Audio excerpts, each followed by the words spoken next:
ক্ষতি তো দূরের মানুষ না, আপন মানুষগুলাই করে। তারা ভালো করে জানে কোন জায়গায় আঘাত করলে কতটা কষ্ট লাগে। তাহলে সে কি ভুল ছিল আমার? ক্ষতি কইরা কি করতে পারলি? তাকায় দেখ, আমি এখনো বাচ্চা আছি। মাঝখানে শুধু শুধু শত্রু হইলি। পরিশ্রম করলে যদি চেহারা নষ্ট হয় তাও পরিশ্রম করমু, কিন্তু টাকা ভরপুর কামামু।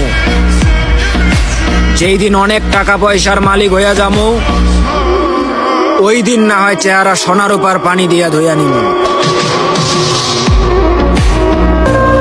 স্বার্থ আর অর্থ ছাড়া যদি একটা মানুষ আমার খোঁজ খবর নিত, বিশ্বাস করেন জান দিয়া লাইতাম তাগো জন্য।